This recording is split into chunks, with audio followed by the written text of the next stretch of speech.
ఈ దేశానికి ప్రతిష్టాత్మకమైన గుర్తింపు అయ్యా మేము. మన కుంభమేళ ఎవరు చేసిండు? ఎవరు వచ్చిండ్రు కుంభమేళకు? ఎవరి పేరు మీద జరిగింది కుంభమేళ? ఎన్ని కోట్ల మంది వచ్చిండ్రు? 50 కోట్ల మంది వచ్చిండ్రు. ఇక్కడ కుంభమేళ జరిగి 50 కోట్ల మంది సాధువులు వచ్చిండ్రు. ఇక్కడ గంగా నది ఉంది, యమునా నది ఉంది, సరస్వతి నది ఉంది. అంటే ఈ దేశం ఎవరిది? హిందువులది, సాధువులది. భారత్ మాతాకి. మళ్ళీ ఎవడో పిచ్చి కుక్క వచ్చి ఈ దేశం నాదంటాడు. వంద ఏమైనా జరుగుతుందిడా? ఒక మహమ్మదీయుడు, ఒక ముస్లిం తన మత విశ్వాసాన్ని వ్యక్తపరచుకోవాలంటే మక్కా పోవాలి. వాళ్ళ కేంద్రం అది, వాళ్ళ హెడ్ క్వార్టర్ అది ఏ దేశంలో ఉంది? మళ్ళీ వీళ్ళంతా ఏ దేశానికి సంబంధించిన వాళ్ళు?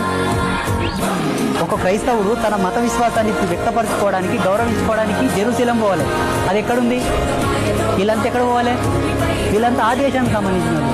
కానీ ప్రపంచంలో భారతీయుడు, అందులో హిందువు ఎక్కడున్నా గంగా నదిలో మునగాలి, విశ్వనాథుని దర్శనం చేసుకోవాలి, మల్లికార్జుని దర్శనం చేసుకోవాలి, తిరుపతి వెంకటేశ్వరుని చూడాలంటే ఎక్కడికి రావాలి? అప్పుడు ఈ దేశం ఎవరిది? హిందువు